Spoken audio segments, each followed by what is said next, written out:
perlu diingat bahwa memang it takes a village to raise a child. Emang butuh orang sekampung buat membesarkan seorang anak. Yes.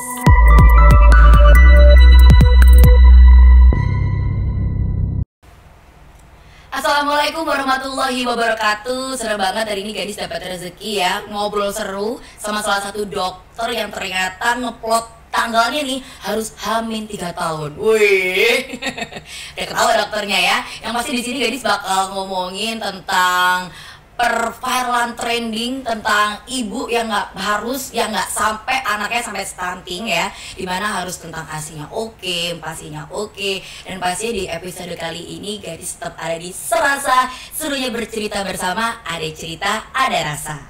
Oke, next dok, aku mau tanya nih tentang beberapa kepercayaan orang kalau misalnya dia tuh lagi menyusui, mungkin lagi hamil, itu nggak boleh minum obat-obatan. Nah, menurut dokter gimana nih? Kan kadang ada orang alergi tapi nggak boleh minum tablet nih.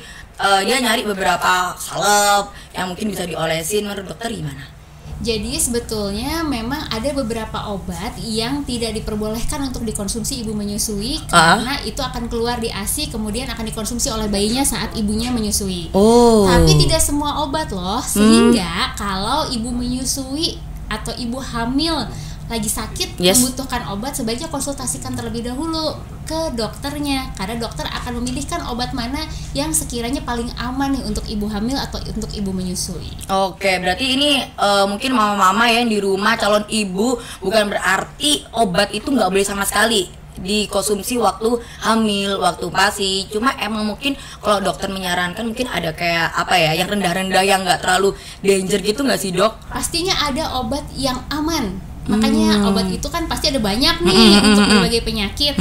Dokter pasti akan memilihkan yang paling aman untuk kondisi ibu tersebut. Kalau ibunya lagi menyusui misalnya, ya akan dipilihkan obat yang memang aman untuk ibu menyusui. Kalau ibunya lagi hamil juga akan dipilihkan obat yang paling aman untuk ibu hamil. Itu pasti ada, sehingga memang harus dikonsultasikan kepada dokter. Baik ini ya pentingnya, jangan UGM ya, harus tanya ke dokter. Mungkin teman-teman di sini atau mama-mama di sini yang pengen tahu, mungkin kayak ada official website yang pasti, itu kan banyak banget ya dok ya. Jangan abal-abal, kalau emang punya kerabat atau temen dokter itu rezeki kan dok. Privilege, ini aku juga privilege lu ngomong sama dokter. Bisa dong ya. Kalau tadi sudah dijelasin kalau ini ternyata tidak berbahaya sama sekali, bukan berarti nggak boleh ya, cuma emang bakal ada beberapa obat yang dianjurkan sama dokter. Ini pasti harus ditanyakan lebih lanjut. Jadi buat para mama-mama jangan takut, oke? Dan next dok, ini untuk masalah bayi, aman nggak sih bayi yang baru mulai empasi itu dikasih menu lengkap? Karena banyak orang tua dulu tuh yang menyarankan agar ngasih menu tunggal terlebih dahulu. Oke. Ini sebetulnya adalah salah satu hal yang sempat viral beberapa saat yang lalu, bahwa orang-orang bilang harus menu tunggal terlebih dahulu, harus menu tunggal gitu ya. Padahal sebetulnya kalau kita melihat ke strategi pemberian MPASI menurut WHO itu ada 4. Salah satunya adalah adekuat, yang artinya MPASI harus dapat memenuhi kebutuhan nutrisi bayi, baik makronutrien berupa karbohidrat, lemak, dan protein, serta mikronutrien berupa vitamin dan mineral. Nah, oleh karena itu, supaya bisa memenuhi kebutuhan nutrisi bayi, maka tidak bisa menu tunggal itu diberikan, karena menu tunggal pasti tidak dapat memenuhi kebutuhan nutrisi bayi. Makanya yang dianjurkan atau yang direkomendasikan adalah dengan memberikan menu lengkap. Harus ada sumber karbohidratnya, harus ada sumber proteinnya dengan mengutamakan protein hewani, harus ada sumber lemaknya, serta sayur atau buah sedikit saja. Masalah nanti aman atau enggak? Aman. Karena pada saat bayi sudah siap makan, itu biasanya sekitar di usia 6 bulan, artinya sistem saluran cerna sudah siap untuk mencerna makanan. Oke dok, ini mungkin ada beberapa mama-mama ya, atau mungkin calon ibu yang kurang ngerti menu tunggal tuh apa. Terus menu yang harus lebih lengkap itu ada, tadi kan dicampurin beberapa sayur-sayuran, hewan-hewani. Mungkin dokter bisa jelasin ke ibu-ibu. Jadi yang dimaksud dengan menu tunggal itu adalah menu makanan yang dibuat dari hanya satu jenis bahan makanan saja. Contohnya pisang kerok nih. Sengaja saya emang ambil contoh pisang kerok karena kayaknya ibu-ibu, bapak-bapak, nenek-nenek di seluruh Indonesia belum afdol rasanya kalau belum ngasih MPASI buat anak atau cucunya berupa pisang kerok. Pisang kerok kalau pisang kerok sih ada biang kerok itu. Loh. Benar ya. Nah, yang jelas pisang kerok ini tidak dapat memenuhi kebutuhan nutrisi bayi. Kenapa? Karena bukan protein hewani, bukan sumber karbohidrat yang utama, kemudian bukan sumber lemak juga. Yes. Padahal pisang ini justru termasuk ke dalam buah atau sayur yang sifatnya hanya perkenalan, sifatnya hanya boleh sedikit saja. Kok malah diberikan? Pasti tidak bisa memenuhi kebutuhan nutrisi. Nah, menu lengkap adalah menu makanan yang diberikan kepada bayi yang mengandung ada sumber karbohidrat, ada sumber protein dengan mengutamakan protein hewani, ada sumber lemak, dan juga sayur atau buah sedikit saja sebagai pengenalan. Kenapa ini diberikan? Itu tadi tuh untuk memenuhi kebutuhan makronutrien dan untuk memenuhi kebutuhan mikronutrien bayi. Oke, ini Gadis jadi ingat ya tadi waktu di sesi sebelumnya ya, kalau ternyata dokter Meta tuh juga ngomong buah itu sebenarnya tuh gak perlu banyak-banyak. Betul. Apalagi tadi di 1000 hari sebelum ini bla bla bla bla. Emang sebenarnya tuh buah itu kalau buat kita nih dok ya, buat dokter Meta atau buat saya, buat teman-teman di sana, kan kalau kurang afdol ya habis makan nggak pakai dessert buah gitu kan, kurang seger gitu. Tapi untuk bayi sendiri, untuk adik-adik sendiri, itu porsinya tuh seberapa sih dok untuk ngomongin soal buah tuh habis makan? Oke. Sebetulnya bukan untuk habis makan, tapi buah boleh diberikan sebagai camilan atau snack untuk bayi. Jadi bukan pada saat waktu makan utama. Karena jadwal makan untuk bayi kita buat 3 kali makan utama dan 2 kali snack, di mana snacknya ini bisa salah satunya diberikan buah contohnya. Tapi makan utamanya harus tetap ada karbohidrat, lemak, protein, sayur atau buahnya sedikit saja. Ini bisa diberikan pada saat waktu snack. Nah, seberapa banyak? Karena sifatnya hanya pengenalan, maka sedikit saja. Jangan terlalu banyak. Kenapa sih? Kita ingat bahwa kebutuhan anak-anak apalagi bayi ini jauh berbeda dengan kebutuhan orang dewasa. Coba kalau kita bayangin ya, kita aja sebagai orang dewasa kalau setiap hari disuruh makan buah aja tanpa makanan yang lain, yang ada lama-lama jadi singset gitu. Dan ini bagus untuk kita yang lagi menjaga berat badan, tapi tidak cocok untuk bayi yang sedang dalam masa pertumbuhan dan emang harus naik berat badannya. Iya dong, masa kecil-kecil bayi disuruh jadi BA brand ambassador buah kan jadi gimana ya ngomongnya ya? Kurang cocok gitu. Kurang cocok. Dan kalau ngomongin soal tentang buah-buahan, tentang peradik-adikan, katanya dokter kan tadi kasih aja secukupnya kayak gitu kan. Aku pernah nemu loh dok, kayak anak-anak kecil gitu kan yang ternyata ini nggak tahu nih case-nya gimana nih, tapi dia itu kalau misalnya sudah dikasih makan tapi dia tuh masih lapar gitu loh. Itu kan yang mengakibatkan obesitas, nambah-nambah terus. Yang namanya orang tua seneng dong, ih anak gue makan nih banyak, seneng dong. Itu menurut dokter gimana? Itu pentingnya menerapkan feeding rules atau aturan makan. Nah, jadi aturan makan ini harus diterapkan sejak dini untuk melatih anak mengenali sinyal lapar dan kenyang. Contohnya nih, aturan makan adalah buat jadwal makan yang teratur. 3 kali makan utama, 2 kali snack. Di luar jam tersebut ya jangan diberikan makanan apapun gitu. Itu yang pertama. Yang kedua adalah jangan memberikan makan pada anak dengan distraksi. Contohnya nih, makan sambil YouTubean, makan sambil main, makan sambil naik odong-odong, makan sambil jalan-jalan, makan sambil lihat orang lewat, makan sambil lihat ikan dan lain sebagainya. Kenapa? Jangankan bayi ya, kita aja kalau lagi nonton Netflix kan nih sambil makan, nggak nyadar 2 toples udah habis. Nah, benar. Karena kita jadi tidak terlatih untuk mengenali sinyal lapar dan kenyang kita.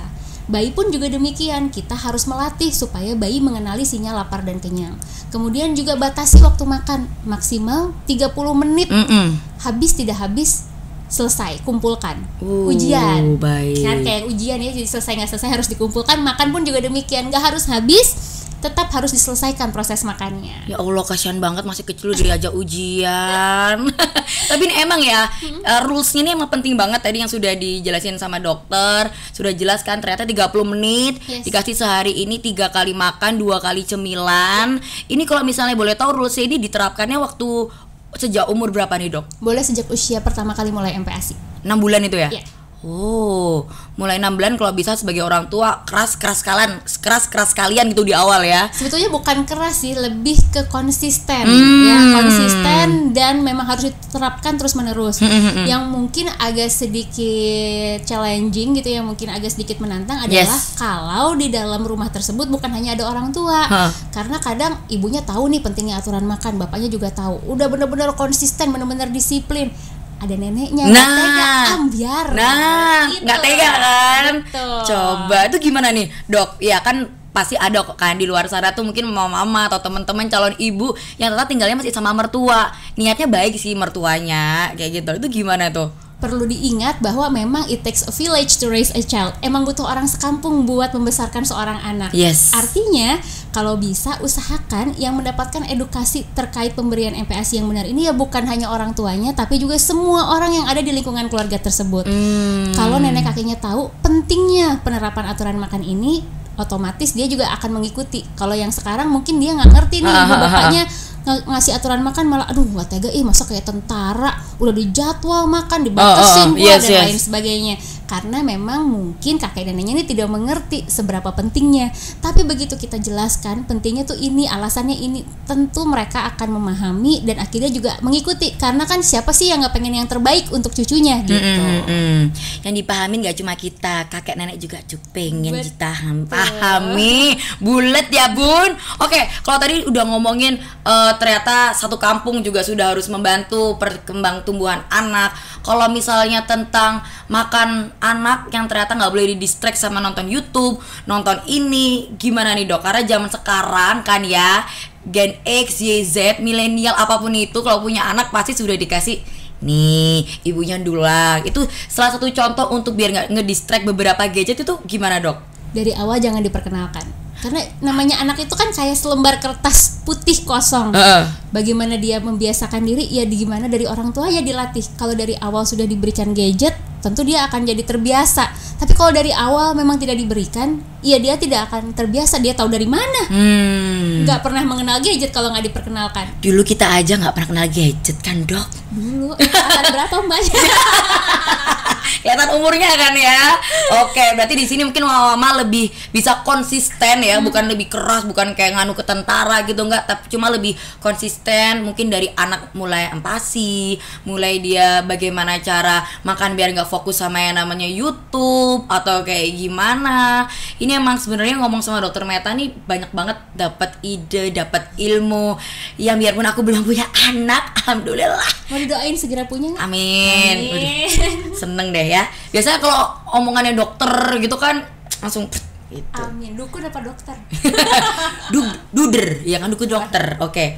Ini ada pertanyaan terakhir dok, tapi bukan terakhir ya. Kita masih banyak game, kita masih banyak sesi.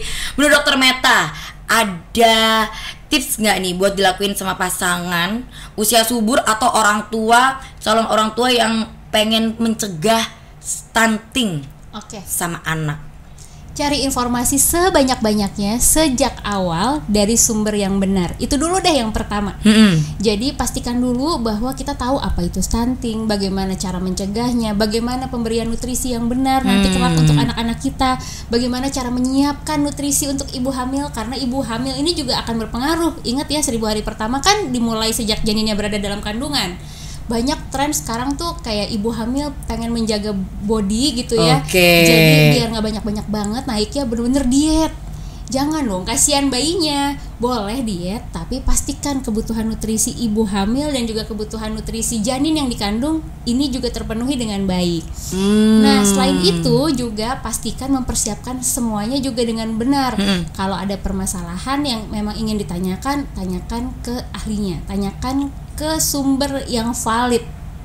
Baik, pokoknya jangan UGM udah deh. Sebenarnya di situ banyak banget ya, nggak usah Universitas Google. Cuma aku juga apa-apa lihat Google sih dok, ya kan. Tapi beda nih kalau punya kenalan sama dokter Meta kan bisa langsung chit-chat atau mungkin bisa ada kerabat. Tapi mungkin di sini kalau tadi dokter ngomong jangan jaga badan dulu, yang terbaik buat anak. Tapi kan setiap orang beda-beda dok. Ada yang hamil ternyata perutnya doang yang gede gitu. Ternyata waktu lahiran dia badannya tetap body goals. Ada orang yang hamil ternyata badannya ikutan gede. Untuk penambahan berat badan yang bikin bayi sehat itu berapa sih dok? Tergantung dari berat badan awal ibunya berapa. Misalnya 60 nih. Misalnya 60. Rata-rata sekitar 12-13 kilo itu masih oke. Oh berarti naiknya 73 tuh oke. Masih oke. Tapi kalau ibunya semakin besar, ibunya obesitas, mungkin kenaikan berat badannya nggak akan sama. Makanya itu tadi semua orang bisa berbeda. Makanya jangan lupa pada saat hamil lakukan kontrol rutin setiap bulannya. Enak ya kalau dapat sponsor bisa kontrol rutin ya kan, bisa di reimburse gitu. Ya kan Mas Tom? Sponsor minta suami dong. Oh iya dong, gimana kemana aja. Ya gini nih, gue belum nikah, chatnya tuh sponsor mulu. Oke.